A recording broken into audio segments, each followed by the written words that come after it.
মুরগিটা এখন কেটে নিব। এটা দেশি মুরগি। দেশি মুরগি কিন্তু কাটতে আসলে অনেক কষ্ট হয়ে যায়, আর দেশি মুরগিগুলো কিন্তু অনেক শক্ত থাকে।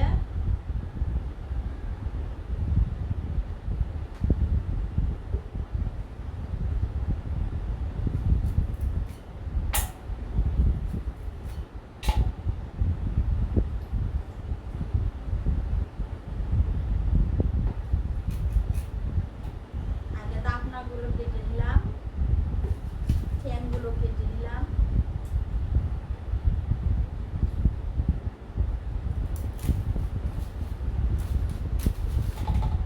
কেটে কিন্তু এভাবে মাঝখান দিয়ে কেটে নিলাম।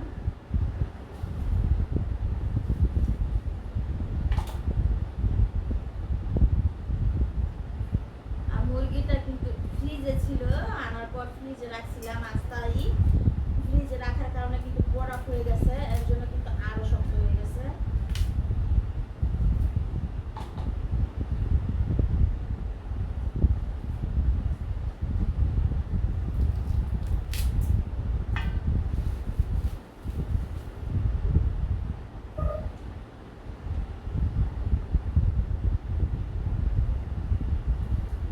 আর দেশি মুরগার কলিজাটা কিন্তু এক